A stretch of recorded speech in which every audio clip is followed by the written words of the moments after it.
so glad you're here. You're in the happiest place on earth. You're in Central Florida. The Florida Chamber Foundation is unique. It is the one organization I know that truly does put the long term ahead of the short term. The conversations around the unveiling of Florida 2030 are exciting on so many levels. There's buzz about the immense satisfaction that comes with the completion of the blueprint itself. For the Florida Chamber Foundation, 2030 represents 3 years of research and more than 10,000 conversations with Floridians from all around the state.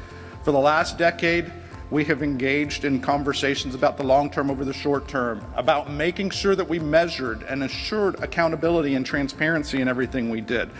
A decade ago, we asked a difficult question, and that question was, what do we have to do better for the next 6 million people than we had for the last 6 million people? And you know what? That question is still driving us. What keeps me awake at night? It's disruption. And yes, we still have a long way to go. But what I often remind people is that close to 10 million more Americans now have those high-quality post-secondary credentials. And that did not come without a lot of work.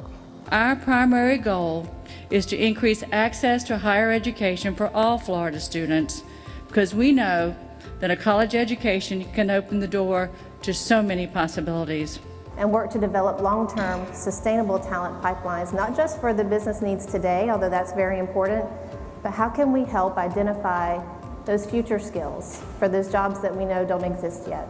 The Huizenga Florida Chamber Spirit of Free Enterprise Award will forever serve as a way to honor Wayne Huizenga, his vision, and our mutual belief that free enterprise is worth fighting for. It's a great honor of mine as president of this chamber to present you with the Florida Chamber's Huizenga Florida Chamber Spirit of Free Enterprise Award. I hope everybody here and everybody at the chamber will stay active. It's these elections are hard fought. We're fighting over our future. And the chamber is hungry for progress on this, understanding it as you want a 2030 plan, better start in the child's earliest years. This is not about one election. This is about our life between here and 2030. We know that there are challenges, and the microanalysis is absolutely important. I'm inviting you to change the DNA of Florida. Some ways, continuing on the path that we're on, and other ways, creating a new legacy of leadership for the state.